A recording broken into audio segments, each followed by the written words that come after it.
Olá, gente, tudo bem?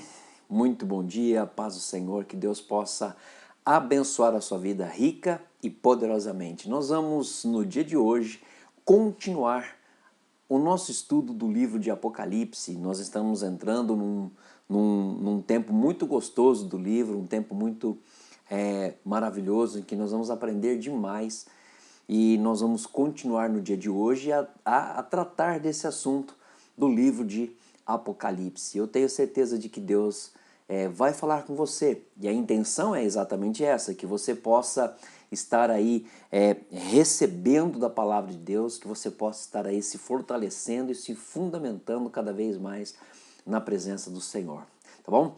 Então este é o meu desejo, que você aprenda, que você possa viver cada vez mais firmado aí na palavra do Senhor, tá bom? Mas antes de começar, eu quero trazer aqui um trecho da palavra do Senhor, que é um trecho que nós vamos ler ainda na aula de hoje, mas eu quero que você já pegue aí a sua Bíblia, pegue aí um caderno, e eu quero passar para você algo muito importante aqui. Se você tiver alguma dúvida, na descrição deste vídeo, na descrição dessa transmissão, você tem ali um formulário para que você possa preencher e enviar a sua dúvida para a gente, tá bom? Eu estarei respondendo sempre na medida do possível e com certeza a sua dúvida vai ser tirada, tá bom? Então eu quero hoje pedir para que você abra aí Daniel capítulo 12. Nós vamos ler apenas um versículo da palavra do Senhor, Daniel capítulo 12, versículo 1, que diz assim: Nesse tempo se levantará Miguel, o grande príncipe, o defensor dos filhos do teu povo, e haverá tempo de angústia, na qual nunca houve, desde que houve nação até aquele tempo. Mas naquele tempo será salvo o teu povo, todo aquele que for achado inscrito no livro. Eu quero que você preste atenção no que a palavra do Senhor diz aqui. Será salvo o teu povo, todo aquele que for achado inscrito no livro. Isso é muito importante para que você possa entender da real situação da sua vida, da real situação da vida daqueles que você ama. Nós precisamos estar com os nossos nomes inscritos no livro da vida. Então hoje, esse é o grande desafio para a minha vida e para a sua vida. Que você possa estar buscando isso, que você possa estar procurando, antes de vir o tempo de angústia, antes de vir o tempo de dor, antes de vir o tempo em que as coisas ficarão cada vez mais difíceis para o seu povo, para o povo de Deus, para o povo que Deus ama, que você esteja com o nome inscrito no livro da vida. Porque diz a palavra, será salvo o teu povo, todo aquele que for achado inscrito no livro. Que assim seja na minha vida, que assim seja na sua vida. Que você tenha o nome inscrito no livro da vida. Que esta inscrição seja feita pelo sangue do Cordeiro. E através do sangue do Cordeiro, eu e você, nós possamos estar cada vez mais firmes, fortes no Senhor. Tá bom? E nós vamos continuar estudando esse livro. Nós vamos continuar a entender um pouquinho mais sobre o livro do Apocalipse. Mas antes, eu quero orar com você.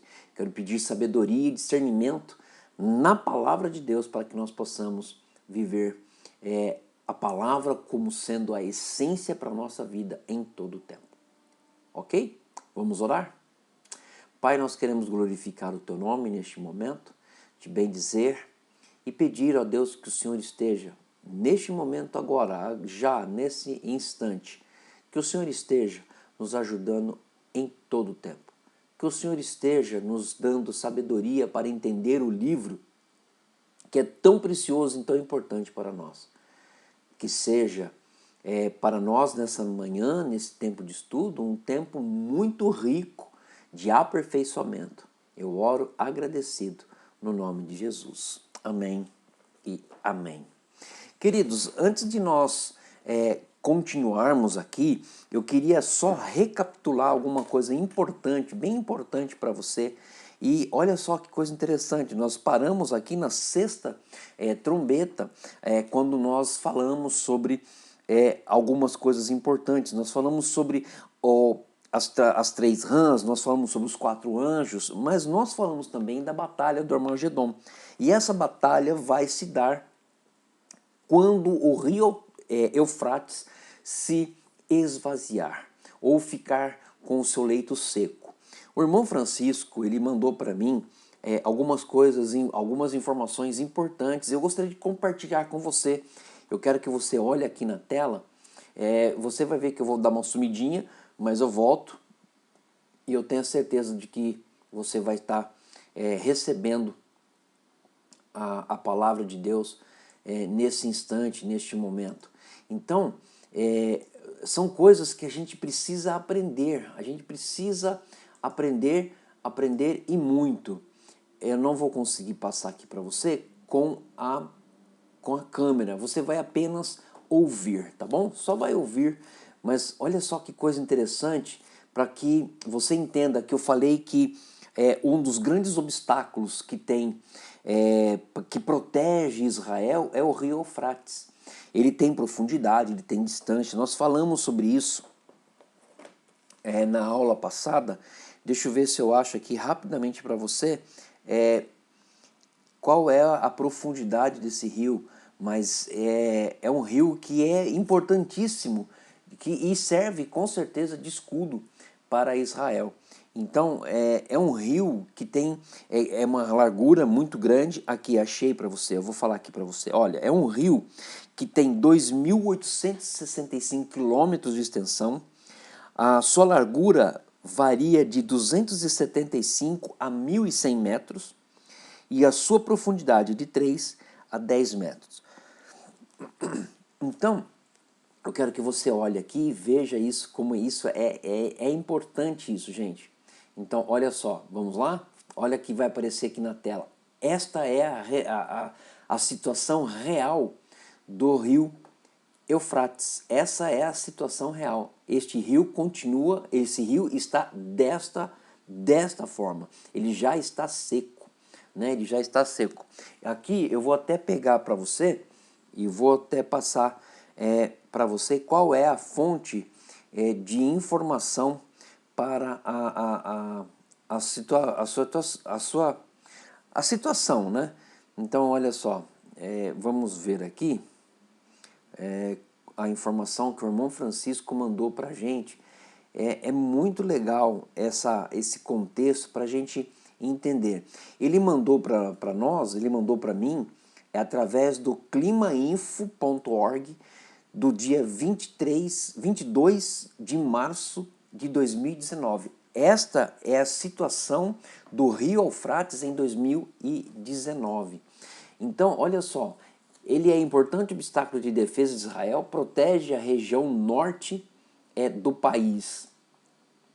E o rio Eufrates, a invasão para a batalha de Armagedon poderá ter início pelo extremo norte do país, Israel, que compreende a Rússia e seus aliados.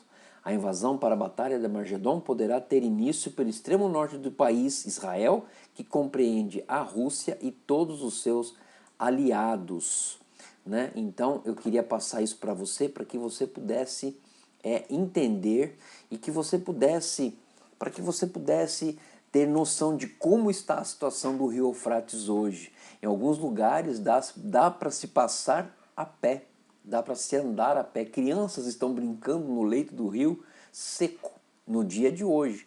Essa informação que eu passei para você foi exatamente em 22 de março de 2019. Eu parei na semana passada falando sobre o que levará a Rússia a invadir Israel. São duas coisas importantes. Eu falei da primeira, né, por causa da posição estratégica que Israel ocupa. Então, olha só, assim diz o Senhor Deus, esta é Jerusalém. Pula no meio das nações e terras que estão ao seu redor. Ao redor dela, Ezequiel 5:5. Então, assim, quem quiser dominar a Europa, a Ásia e a África, tem que dominar Israel, porque Israel está entre esses países. Então, há uma batalha que está para acontecer. Se você não sabe, eu não sei se você tem acompanhado, mas nos dias que estamos passando, houve um ataque a Israel, a Palestina, nesses dias da semana. Então, o que levará a Rússia a invadir Israel? A primeira é a posição estratégica que Israel ocupa. Segundo, o motivo são as riquezas de Israel. Israel é muito rica e eu quero ler para você aqui o que acontece. Por que ela é uma região rica? É uma região onde existe platôs de minério muito grande, platôs de minério muito grande. Ela tem uma rica diversidade também ali de petróleo, né? Então, olha só, Israel, antes do pacto com o anticristo, já se apresenta como nação restaurada e rica. Os minérios do Mar Morto são estimados em mais de 2 trilhões de dólares.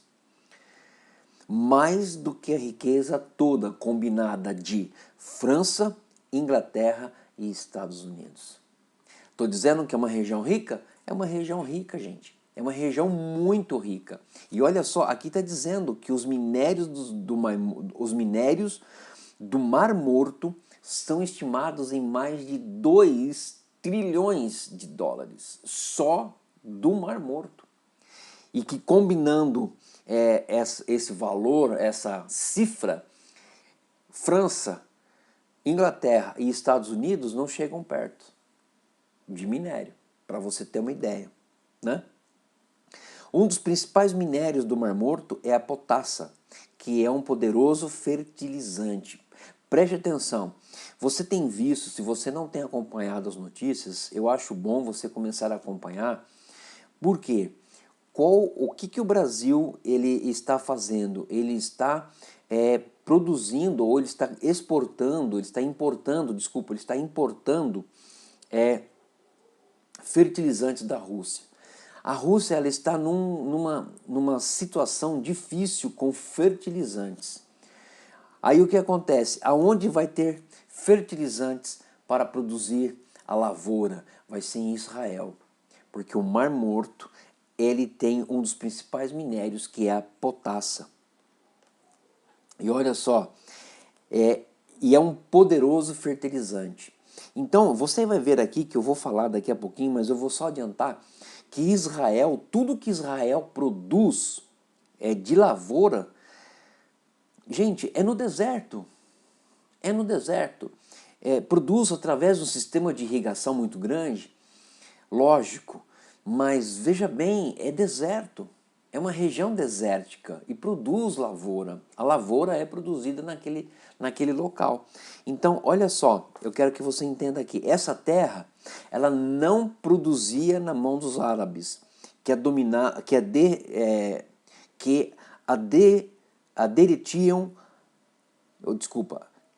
a dominaram por muito tempo, mas com os judeus o deserto foi restaurado.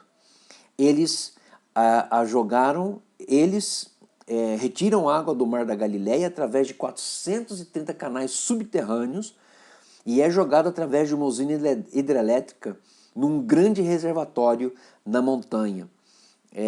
Esse reservatório é oculto, ninguém sabe onde é, e que faz todo o suprimento de irrigação para a lavoura. Essa riqueza, né, na época do anticristo, na época do que vai acontecer, Israel vai produzir muitas coisas. E essa produção será notória aos olhos do mundo. E com isso vai acontecer o quê? Olha só, devido a esse sistema de irrigação, eles vão exportar mais de 700 mil toneladas de frutas e legumes para o mundo. Ou seja, é de Israel que vai sair todo o suprimento para a terra. 700 mil toneladas, gente, é muito legumes e é muita fruta. Você pode ter certeza disso. Então, olha só o que acontece. Devido à grande tribulação que vai acontecer, esse número ainda vai aumentar, tá? Esse número vai aumentar e vai aumentar demais. Esse número vai ficar totalmente maior. Então, de 700 mil, isso aqui vai virar um número realmente bem grande. E o que acontece? O mundo vai estar passando fome. O mundo vai estar passando por situação difícil. Aí o que acontece? Quem tem o suprimento de legumes, de frutas, é Israel. E isso vai acontecer na grande tribulação. Na grande tribulação. E olha só, gente, fique ligado nisso. Fique ligado com as notícias de Israel. Fique ligado com as notícias que está acontecendo lá. Porque olha só, quando houver o pacto do anticristo e Israel, quando houver o pacto com o anticristo, Israel ficará então livre dos ataques dos árabes e que não terão mais domínio sobre a nação. E aí o mundo vai estar com fome e Israel será isca de cobiça por muitas nações, inclusive árabes, que são os seus eternos inimigos. Olha só, você já ouviu falar da Palestina, você já ouviu falar da faixa de Gaza? Tudo isso tem ligação com o que está para acontecer. Eu quero que você então preste atenção no que está aqui. Quando Israel se reinstalou na Palestina como nação, criou um problema insolúvel. Porque quando Israel foi para a Palestina, eles desalojaram todos os árabes dali. Os judeus jamais se convencerão de que devem abandonar a terra que Deus deu aos seus antepassados. É por isso da guerra, é por isso da briga. Os árabes querem assumir a terra, os judeus dizem que aquela terra foi Deus quem deu. Então, aqui eu quero fazer uma parada para explicar para você por que os árabes eles estão tão focados em Israel. Então, vamos voltar lá na Bíblia, lá no comecinho de todas as coisas, vamos voltar para Abrão e Sara. Quando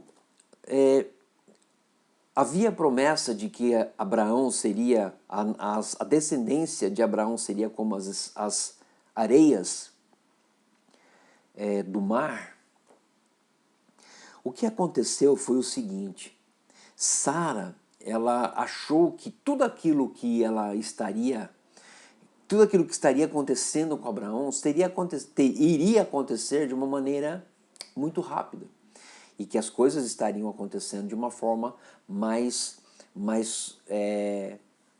certa. Só que isso não aconteceu, porque Abraão já era idoso e Sara já era idosa. E Sara não tinha probabilidade de ter filhos nenhum.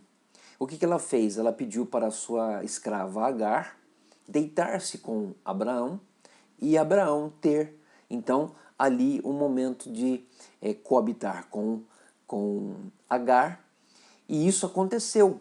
E nasceu ali um filho. Esse filho chama-se Ismael. É por isso que vem de ismaelita. Então, quando você vê essa situação e quando você vê que Sara quis, como eu posso dizer, ajudar Deus em um propósito, isso saiu totalmente fora do controle de Deus, porque Deus não funciona dessa forma. Eu não tenho que dar nenhuma mãozinha para Deus, eu não tenho que ajudá-lo no seu propósito. Pelo contrário, eu apenas faço parte do propósito que ele tem determinado para a minha vida e para a sua vida. Sara, ela tentou mudar a história, ela tentou fazer algo que Deus falou para ela não fazer. E Abraão e Agar tiveram um filho, e esse filho se chamou Ismael, que vem de ismaelitas. Os ismaelitas, se você observar e ler a palavra do Senhor, lá em Gênesis, quando ocorre esse fato, nada mais é do que o nascimento da nação árabe. Ok? Nasceu-se a nação árabe por meio de Ismael. Só que a promessa de Deus é que Sara deveria dar um filho a Abraão. E quando Sara dá este filho a Abraão, pela promessa que Deus deu, né, Deus, ele então envia Isaac. Isaac nada mais do que o nascimento do povo judeu. Então havia ali então o povo hebreu, né, que se tornou o povo judeu, o hebreu, o povo judeu, e ali, diante dessa situação, criaram-se duas nações. Criaram-se duas nações. Essas duas nações foram nações extremamente inimigas. Aí o que acontece? Os árabes, eles usam de quadros para ilustrar a ação de Isaac, de Abraão com Isaac, quando ele vai descer o cutelo no menino para o sacrifício e Deus fala para que ele não faça. Os árabes, eles têm como sendo ali Ismael e não Isaac. Para você ver de onde vem essa briga, de onde vem toda essa situação dificílima de ser resolvida. Mas veja bem, a Bíblia diz que Deus abençoou também o Ismael, mas abençoou o filho da promessa. Então é por isso que existe essa guerra. Os árabes querem Israel porque eles acreditam que aquela terra é promessa de Deus para eles, e os judeus querem essa terra e são os detentores da terra porque foi Deus que deu a eles. Por que Deus não deu aos árabes? Porque os ismaelitas, eles se distanciaram de Deus e se envolveram com outros deuses, como você já conhece, já ouviu falar sobre, né, Alá, Maomé, enfim, vários outros deuses que estão aí dentro da cultura árabe. Então, essa guerra vai se intensificar muito mais na grande tribulação e que vai dar aí o início a toda essa batalha de posse da terra. Então, olha só que coisa interessante. A crise do Oriente Médio, é por isso que eu falo, gente, a gente tem que se manter informado de todas as formas, e manter-se informado não significa que você precisa engolir toda e qualquer informação. Não é isso que eu estou dizendo. Você pode se manter informado, sabendo o que é bom e descartando o que é simplesmente algo criado pela mídia, emocionalista, para se ganhar uma audiência, para se ganhar alguma coisa. Então veja bem, você precisa reter o que é bom. E o que é bom é você reter aquilo que você conhece. É você ouvir e ir na palavra. É você ouvir e ir procurar estudos sobre aquilo. Oriente Médio, a guerra no Oriente Médio, você já viu várias guerras acontecendo no Oriente Médio. E essa guerra que eu vou falar aqui, ela vai se aumentar mais e mais. E isso vai refletir no mundo inteiro. Então, olha só. Eu vou ler aqui para que você possa entender bem sobre isso. Então vamos lá. Os judeus jamais se convencerão de que devem abandonar a terra que Deus deu aos seus antepassados. Despojados pelos romanos, enfrentando séculos de perseguição e exílio, mas sobreviveram como raça.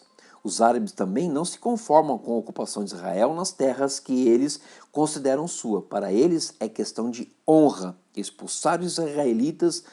De acordo com a Bíblia, essa crise no Oriente Médio aumentará mais e mais até ameaçar a paz do mundo inteiro. E aqui entra uma coisa importante. Lembra que eu disse para você que já foram 5 impérios já caíram, tem um de pé, esse vai cair e vai nascer mais um império, que é o último império, que é o 7º império que vai nascer. E esse império, esse governante, ele vai ter um grande problema em suas mãos. Qual é o problema? Esse vai ser uma grande dificuldade para ele, ou seja, segurar a rédea dos 10 países que fazem e que compõem este império. Por quê? Esse governante vai precisar garantir para esses 10 países, essas 10 nações, uma paz, né? Então, olha só, os judeus terão então permissão de reconstruir o sacrifício e ofertas da lei de Moisés, o que significa a reconstrução do templo. Hoje, A mesquita de Omar está construída neste lugar, mas só no templo podem ser oferecidos sacrifício. Então, olha só que coisa interessante, gente. É por isso que nós estamos sempre falando. O templo provavelmente será reconstruído sob a proteção do anticristo. Mas quando no meio da semana o pacto for quebrado, a proteção do anticristo se transformará em perseguição. Os judeus precisarão de ajuda dos céus. As duas testemunhas que vêm em seu socorro, senão poderiam não sobreviver. Com a morte das duas testemunhas, no final da segunda metade da semana, Israel ficará desprotegida. Então a Confederação Árabe Africana, encabeçada pelo Egito, que é do sul, aproveita para invadir Israel, segundo Daniel 11:40. Eu quero ler para você aqui. No tempo do fim, o rei do sul lutará contra ele. Lutará contra quem? Contra o anticristo. Mas o reino do norte arremeterá contra ele, o chefe israelense, o anticristo, com carros, cavaleiros e com muitos navios. Então, é uma guerra que já está sendo preparada há muito tempo. Há muito tempo. E é por isso que eu estou reforçando que vocês precisam estar atentos às coisas que estão acontecendo hoje no mundo, principalmente na Europa e principalmente no continente africano, e chegando ali depois, indo para o norte, para a parte nordeste, né, nordeste do continente africano, você já começa a ver ali algumas coisas acontecendo, tanto na Ásia, como na norte, no extremo oeste da Rússia, e também você precisa estar atento ao que está acontecendo hoje com a Rússia e a Ucrânia. Tudo isso é algo que precisa ser revisto. Deixa eu explicar algo aqui para você muito importante. Você sabe qual é a cidade que está no caminho de Israel? Para chegar até Israel? Você sabe qual é a cidade que está no caminho da Rússia para chegar em Israel? Eu vou dizer para você, Ucrânia é uma das primeiras que estão ali. A Ucrânia é uma das primeiras. E depois você vai ver que tem outras, mas a Ucrânia é uma das que está no caminho. E o que está acontecendo? Eu vou dizer para você. O que está acontecendo, irmãos? Eu vou dizer para você o que está acontecendo. As coisas estão cada vez mais caóticas. E nós temos que ficar atentos a algumas coisas que estão acontecendo ao nosso redor. Tá bom? Ok? Vamos continuar aqui no nosso estudo. Enquanto o Egito e seus aliados árabes invadem Israel, deixam seu território desprotegido. E então a Rússia e seus aliados aproveitam essa ocasião para invadir o Oriente Médio, que é um território ponte para que eles possam invadir Israel. Então, quando os russos invadirem o Oriente Médio, entrará também na terra gloriosa Israel e dezenas de milhares sucumbirão. Eu quero ler para você o que a Bíblia diz com relação a isso. Daniel capítulo 11, 40 e 41. Olha só, no tempo do fim, o reino do sul lutará contra ele, o anticristo, e o reino do norte arremeterá contra ele com carros, cavalos e com muitos navios, e entrará nas suas terras e as inundará e passará. Entrará também na terra gloriosa e muitos se sucumbirão, mas do seu poder escaparão eles, Edom e Moabe, e as primícias dos filhos de Amon. É isso aqui, é até o 44, não. Até 41, mas deixa a Bíblia aberta porque a gente vai ler outros versículos também, né? Então olha só, mas pelos rumores do Oriente, ou seja, o que é esse rumor do Oriente? Nada mais é do que a movimentação dos países do Oriente Médio, do Oriente, que é a China, vamos dizer assim, que é um dos países que mais estão interessados em Israel. Do norte, os europeus ocidentais. E Daniel 11:44 diz que será perturbado e sairá com grande furor. Olha, mas pelos rumores do Oriente e do Norte será perturbado e sairá com grande furor para destruir e exterminar a muitos. E então vai ser uma coisa que não vai ter dó. Não, eles não terão dó. Eles simplesmente vão estar realizando coisas que é absurdamente inconcebível na nossa natureza. Então, olha só. A força russa sairá então do Egito para se fortalecer e contra-atacar em Israel. A força russa instalará quartéis generais no Monte Moriá, ou seja, a área do Templo de Jerusalém. Vamos na Bíblia, eu mostro para você que isso está escrito na Bíblia. Isso está escrito aqui na Bíblia também. Olha só, versículo 45. Armará as suas tendas palacianas entre os mares contra o glorioso Monte Santo, ou seja, Monte Moriá, mas chegará ao seu fim e não haverá quem o socorra. Na verdade, queridos, é exatamente o que nós precisamos entender nesses dias, nesses momentos. Porque olha só o que está dizendo aqui: armará suas tendas palacianas. E quem vai proteger Israel? Eu acabei de ler, logo no início, Daniel capítulo 12, versículos 1. Né? Deixa eu ver aqui, 12, 1. É exatamente isso. Eu quero ler para você aqui de novo. Nesse tempo se levantará o Miguel, o grande príncipe, o defensor dos filhos do teu povo, Israel. E haverá tempo de angústia, qual nunca houve, desde que houve nação até aquele tempo. Mas naquele tempo será salvo o teu povo, todo aquele que for achado inscrito no livro. Olha só que coisa interessante. É nesse tempo que Jesus faz referência em Lucas 21, 20 a 25. Olha só o que ele diz aqui. Quando virdes Jerusalém sitiada de exércitos, sabei que está próxima a sua devastação. Então, os que estiverem na Judéia fugirão para os montes. Os que se encontrarem dentro das cidades, que se retirem. E os que estiverem nos campos, não entrem nela. Haverá um refúgio para os judeus na Jordânia, nas cavernas das cidades de Petra, onde cabe mais ou menos 250 mil pessoas.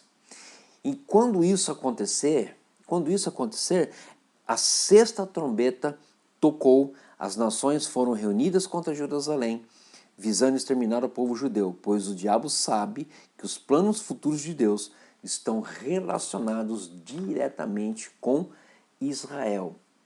Aí a sétima e última trombeta será tocada, né?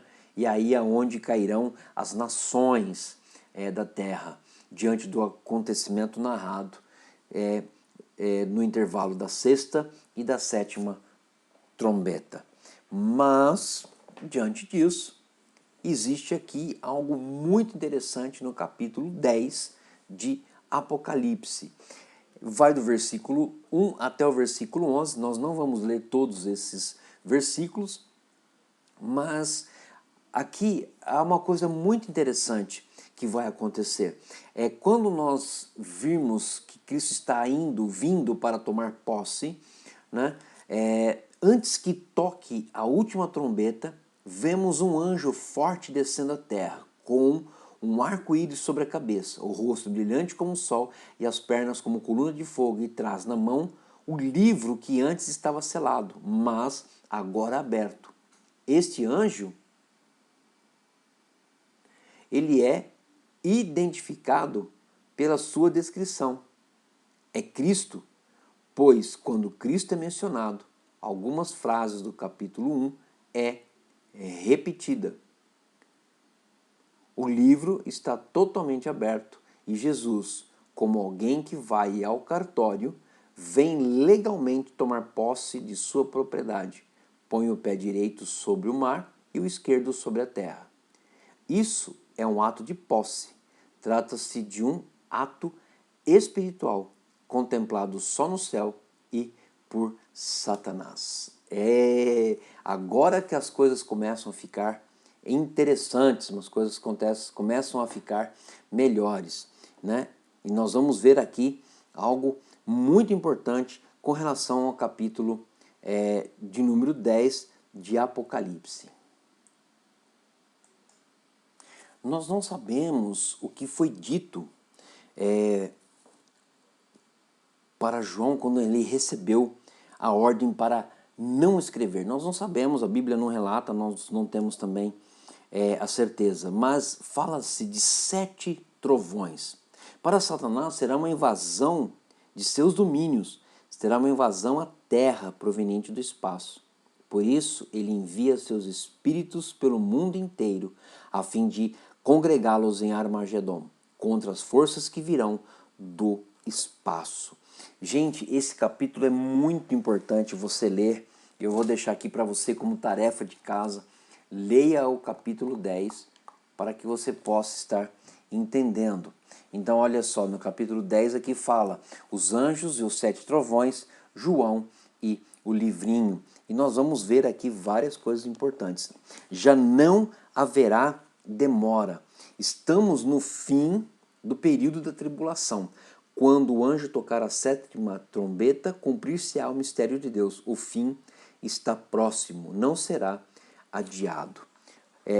O livro, né, quando nós lemos aqui no capítulo 10 que fala sobre este livro, né, livrinho, vamos dizer assim, né, João, ele se torna um tipo dos salvos quando recebe o livro e a ordem de comê-lo. Esse livro é o documento de posse da terra. É o documento de posse da terra. E você precisa entender isso. Tornar-se a possessão absoluta de João, isto é, dos remidos. Então, os mansos herdarão a terra. É aí que acontece a posse dos redimidos, a posse daqueles que estão com Cristo, que vão tomar a posse da terra. O domínio será restaurado ao homem quando os santos herdarem a terra. Será maravilhoso herdarmos a terra. Isto tudo é uma doce contemplação, mas ao lado amargo. Ou seja, por que ele fala do lado amargo? É uma coisa simples. Ele fala do lado amargo porque a terra precisa ser purificada, a terra precisa ser redimida, né? E então vão acontecer algumas coisas terríveis. Então haverá trabalho árduo e amargo a ser feito antes de nossos sonhos se tornem realidade. Há alegria no céu por um pecador que se arrepende, mas na grande tribulação essa alegria se tornará em terrível suspense e angústia quando o pecador salvo for perseguido. Quando chegarem ao céu, Deus terá de enxugar de seus olhos toda lágrima. Serão lágrimas tão dolorosas que só Deus será capaz de enxugar. Então, o que está dizendo aqui é uma coisa muito interessante e muito importante. Ou seja, vai ser um tempo glorioso? Vai, mas até chegar esse tempo, muita dor vai acontecer. Muitas coisas terríveis, muitas coisas suspensas estarão acontecendo. Então, e quando nós lemos, eles enxugará toda lágrima de todos os olhos, né, quando ele faz isso, ele está dizendo que somente Deus terá a capacidade para enxugar toda lágrima. Para enxugar toda lágrima. Então você precisa entender essa passagem maravilhosa. Porque se o seu nome estiver escrito no livro da vida, você vai estar com Deus. Mas o que eu quero passar para você aqui é algo que nós precisamos entender. E o que nós precisamos entender? É que aqueles que não estão com o livro, com o nome escrito no livro, eles sofrerão danos. E aqueles que perseverarem e serão salvos, somente Deus enxugará as lágrimas dos seus olhos, porque serão lágrimas dolorosas, ok? Então, queridos, nós vamos continuar, vamos lá. É necessário que ainda profetizes. Para quem? Muitos povos, nações, línguas, tribos, é necessário acontecer isso. João já estava velho para profetizar, mas várias vezes recebe esta ordem. Escreve. Ele escreveu. Escreveu o quê? Escreveu o livro do Apocalipse, né? E está aberto a todos os povos, nações, línguas e reis, para que possamos amar, aguardar e apressar a volta do Senhor. Feliz é aquele que põe sua esperança na volta do seu Senhor. Seus olhos não param nas circunstâncias da vida, porque seu horizonte foi ampliado. É exatamente isso que nós precisamos fazer nos dias de hoje, já nos dias de hoje. Precisamos ter esperança, precisamos colocar a nossa esperança em Deus, ok? Seus olhos foram ungidos com o colírio e ele pode ver através dos fatos o cumprimento da profecia, porque Deus é e será sempre fiel, ok? Vamos entrar então aqui para a terceira trombeta. Apocalipse capítulo 11, versículos 15 a 19 diz o seguinte: porque bem nessa hora o sétimo anjo tocou sua trombeta e houve vozes altas bradando dos céus: o reino deste mundo agora pertence ao nosso Senhor e ao seu Cristo, e ele reinará para todo sempre. E os 24 anciãos sentados em seus tronos diante de Deus jogaram-se por terra em adoração, dizendo: nós lhe agradecemos, Senhor Deus Todo-Poderoso, que é e que era, porque agora o Senhor entrou na posse do seu grande poder e começou a reinar. As nações ficaram iradas contra o Senhor, porém agora é a sua vez de ficar irado contra elas. É tempo de julgar os mortos e recompensar os seus servos, tanto os profetas como o povo, todos os que temem o seu nome, tanto grandes como pequenos, de destruir aqueles que causaram destruição sobre a terra. Então, no céu, abriu-se o templo de Deus e a arca do seu pacto pôde ser vista lá dentro. E fuzilaram relâmpagos, e os trovões ribombaram e rugiram, e houve uma grande tempestade de pedras, e o mundo foi sacudido por um violento terremoto.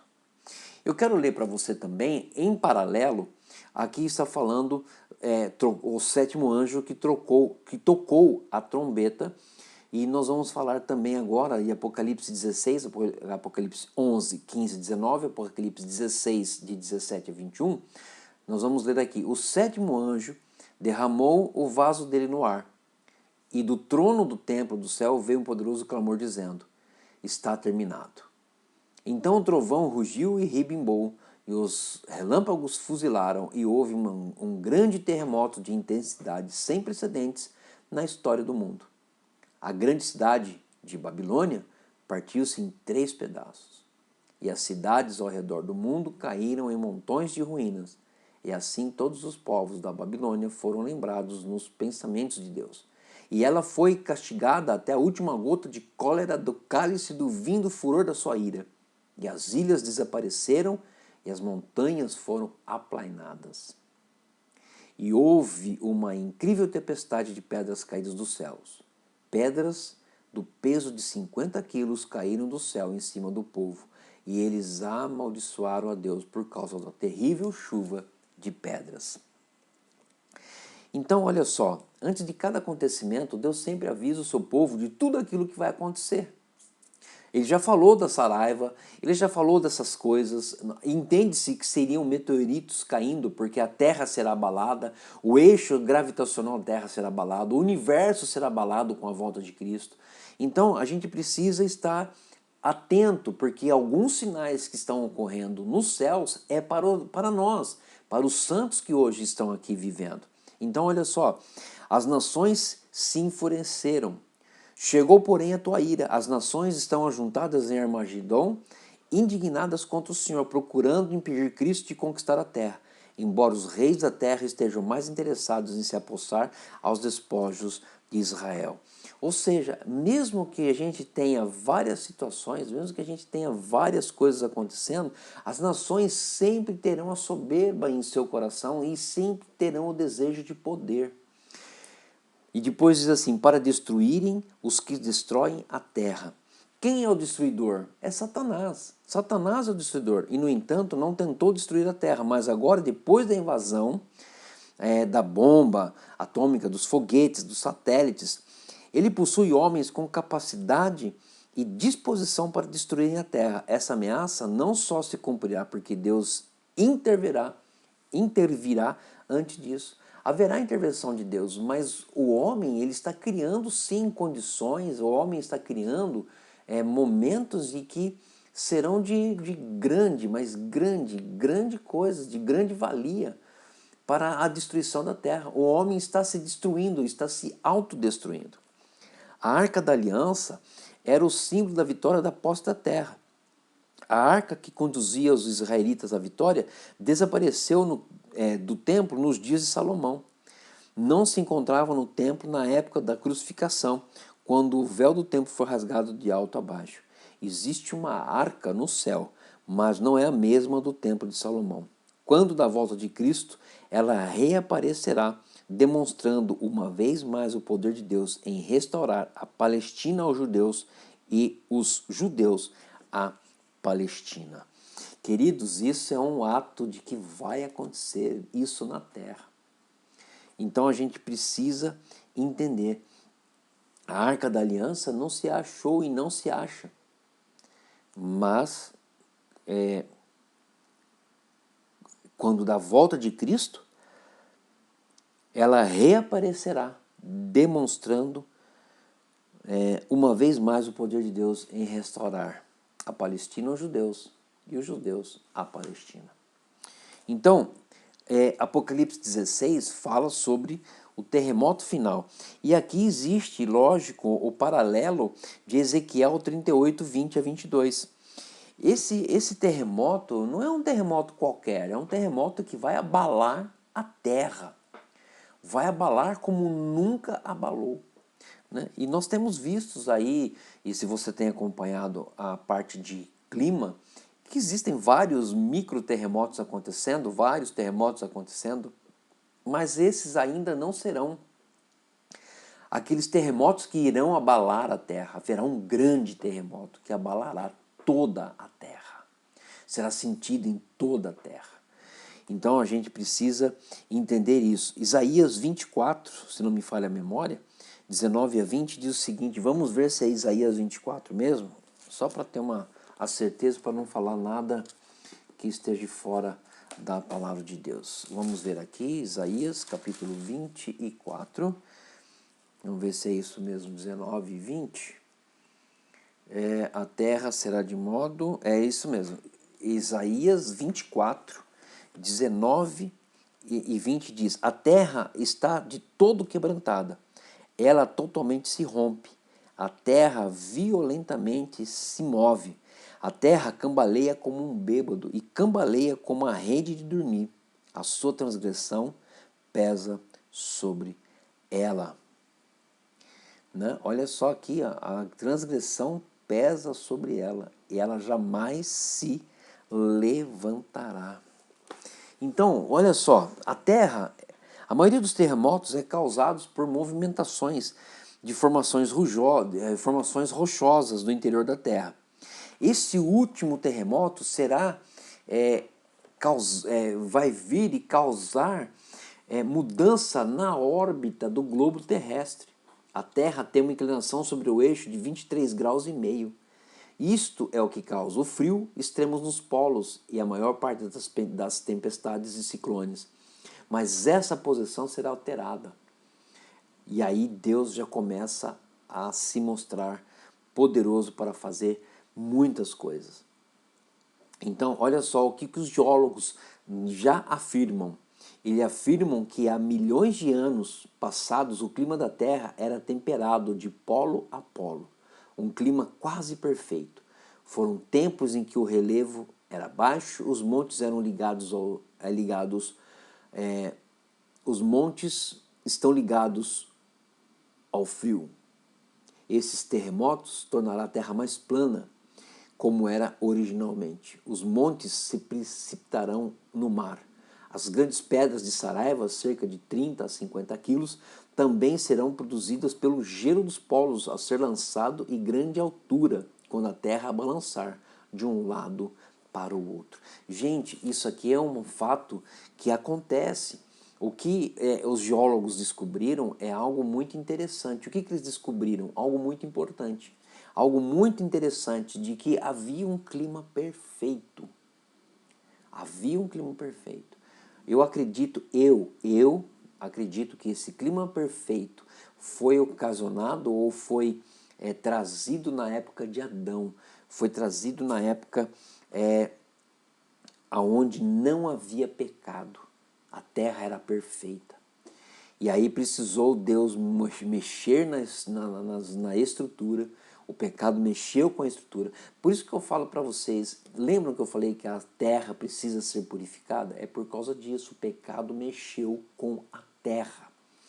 O pecado não mexeu com a pessoa, ele mexeu com a terra. E com a terra, Deus vai trazer uma grande mudança. Olha só, em Jó 38, 22 e 23 diz assim: acaso entrastes nos depósitos da neve e viste os tesouros da Saraiva, que eu retenho até o tempo da angústia, até o dia da peleja e da guerra? Isso é algo fascinante para nós, gente. Isso aqui é algo fascinante para nós. A descrição feita por Ezequiel acompanha quase que palavra por palavra a descrição do livro de Apocalipse, com a diferença de que fornece a localização da batalha e relata os efeitos que ela terá sobre Israel. Eu vou ler só um trechinho aqui de Ezequiel 39, 12. Por 7 meses estará a casa de Israel a sepultá-los para limpar a terra. Serão sepultados por todo Israel no vale chamado Vale dos Viajantes. Irmãos, a situação não é fácil não. A gente precisa estar atento com as coisas que Deus tem mostrado e falado para a nossa vida em todo tempo, né? Em todo tempo. Eu vou ler aqui um pedacinho também do livro. Nós vamos entrar então agora na ceia de Deus, mais 5 minutinhos, e aí a gente entra nessa parte aqui, e eu vou parar porque daí nós vamos discutir o capítulo 18 e 19, né? Para que a gente possa começar a entender aí as coisas que Deus tem para a minha vida e para a sua vida. Eu quero ler aqui Ezequiel 39, Ezequiel 39, 17 a 18, que diz: Tu, pois, ó filho do homem, assim diz o Senhor Deus, dize às aves de toda espécie e a todos os animais do campo: ajuntai-vos e vinde, ajuntai-vos de toda parte para o meu sacrifício que eu oferecerei por vós, sacrifício grande nos montes de Israel, e comereis carne e bebereis sangue. Comereis a carne dos poderosos e beberei o sangue dos príncipes da terra, dos carneiros, dos cordeiros, dos bodes e novilhos, todos engordados em Baçã. Apocalipse 19, 17 e 18 diz assim: para que comeis carnes de reis, carnes de comandantes, carnes de poderosos, carnes de cavalos e seus cavaleiros, carnes de todos, quer livres, quer escravos, assim pequenos como grandes. Eu vi a besta e os reis da terra, com os seus exércitos congregados para pelejarem contra aquele que estava montado no cavalo e contra o seu exército. Então, veja bem aqui, esses versículos ele falam de algo muito importante. As aves de rapina, elas estão em extinção, elas estavam em extinção em Israel. Hoje, elas já estão se reproduzindo de uma forma assombrosa. Elas já estão se reproduzindo, ou seja, elas estão saindo da extinção, né? E essas aves de rapina serão convocadas por anjos para participarem da ceia, né? E ajudarão a limpar a superfície da terra, devorando o grande sacrifício oferecido por Deus. Ezequiel 39, 9 e 10 diz assim: os habitantes das cidades de Israel sairão e queimarão de todas as armas, os escudos e paveses, os arcos, as flechas, os bastões de mão e as lanças. Farão fogo com tudo isso por 7 anos, mas trarão lenha do campo, não trarão lenha do campo, nem cortarão dos bosques, mas com as armas acenderão fogo, saquearão os que saquearam e despojarão os que os despojarem, diz o Senhor, Deus dos exércitos. Então aqui é algo muito importante. Eu quero que você preste atenção e anote. Eu sei que nosso tempo já foi embora, já esgotou, mas é só para encerrar, eu quero que você preste atenção nisso, anote isso e busque informação. Diz assim: os russos fabricam suas armas com um material chamado Limestone, uma invenção holandesa mais forte que o aço, mais elástico do que molas de aço e que arde melhor que o carvão. Então, esse material é usado pelos holandeses em suas fábricas de gás. Os ingleses como raios de roda nos carros de carga e os russos como material de guerra. Esse será o combustível que Israel usará por 7 anos, ou seja, todas as armas e todos os despojos que estarão vindo como resultado da guerra final. Então, esse é o combustível que Israel usará como combustível durante 7 anos, o Limestone, que é um material mais forte que o aço, mais elástico do que mola e arde melhor do que o carvão. Então, gente, nós temos que ficar atentos com todas essas coisas que estão acontecendo ao nosso redor. Eu vou parar por aqui, senão a gente vai muito longe, mas eu quero que você entenda, eu quero que você esteja desfrutando desse tempo na sua vida, de um tempo maravilhoso de aprendizado da palavra de Deus. Um tempo onde você vai começar a entender que algumas coisas que estão ao nosso redor já têm significado no mundo espiritual. Já tem significado. E, gente, e nada melhor do que você ter na sua vida o fundamento da palavra de Deus para entender coisas importantes relacionadas à palavra do Senhor. Amém? Se você tiver alguma dúvida, deixa aqui para nós nos comentários, preencha o formulário que eu estarei passando para você. Tá bom? Toda dúvida, se você tiver dúvida, a gente quer tirar as suas dúvidas e eu tenho certeza de que Deus vai abençoar você e a sua família rica e poderosamente. Eu encerro com o mesmo versículo que eu comecei esta transmissão. É o mesmo. Né? E eu quero aqui encerrar com este versículo, porque eu acredito que este seja o versículo que a gente precisa mais estar atento nos dias de hoje e orando para que as pessoas estejam com seus nomes no livro da vida. Eu quero encerrar com este versículo que diz o seguinte: nesse tempo se levantará Miguel, o grande príncipe, o defensor dos filhos do teu povo, e haverá tempo de angústia, qual nunca houve, desde que houve nação até aquele tempo. Mas naquele tempo será salvo o teu povo, todo aquele que for achado, inscrito no livro. Que você possa ser ricamente abençoado neste dia e que o seu nome esteja escrito no livro da vida. Esse é o desafio, que você continue a orar pelos seus parentes, continue a orar pelas pessoas que você ama, que ainda não conhecem a Cristo. Continue a orar, não desista, batalhe, lute, ore, dê testemunho. E se você não tiver condições de falar sobre Cristo, se você não tiver condições de falar sobre Cristo, pessoalmente, ore para que Deus coloque alguém na frente dessas pessoas para que elas possam ouvir sobre Jesus Cristo. E aí, a partir dessa exposição, a partir delas serem expostas diante da palavra de Deus, delas serem expostas à verdade, elas possam tomar a decisão de se converter achar o seu nome escrito no livro da vida. Essa é a minha oração para a sua vida, para a sua família, para todos que não conhecem a Cristo. Que você tenha essa vontade, esse desejo de lutar. Ainda há tempo de pessoas se converterem, ainda há tempo de pessoas estarem cada vez mais voltadas para a Jesus, ainda há tempo de arrependimento, ainda há tempo. Eu tenho certeza de que Deus vai abençoar a sua vida, Deus vai abençoar a sua família. Amém? Vamos orar, eu quero orar com você neste momento.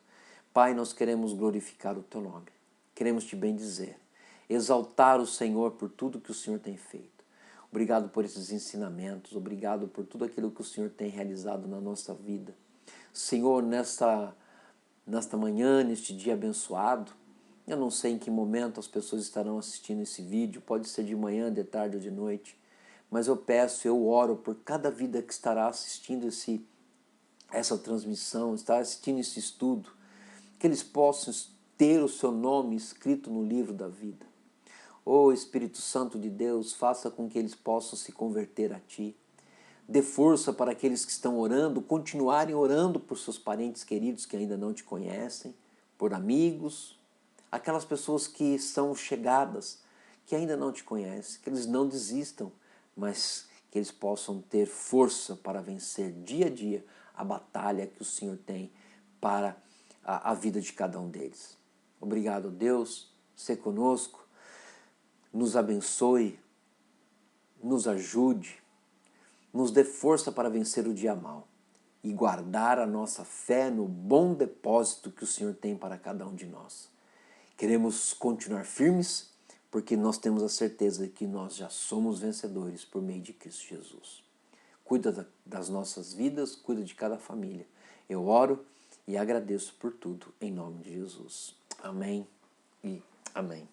Amém, meus irmãos. Que Deus abençoe a sua vida. Na próxima semana nós vamos estar continuando a falar sobre o livro de Apocalipse e eu tenho certeza que Deus vai continuar falando com você, com a sua vida, dia após dia. Amém? Querendo Deus, nós estaremos aqui na próxima semana. Se Deus é por nós, quem será contra nós? Eu digo para você, nada e nem ninguém. Quem impedirá o agir de Deus? Quem impedirá o Senhor agir? Porque agindo eu, quem impedirá? E o Senhor quer agir na sua vida e Deus quer abençoar a sua vida. Tá bom? Querido, Deus abençoe, fique na paz do Senhor. Um grande beijo no coração de vocês e até breve, em nome do Senhor Jesus. Fique na paz e até breve no próximo estudo do livro de Apocalipse. Tchau, gente. Deus abençoe. Fique na paz.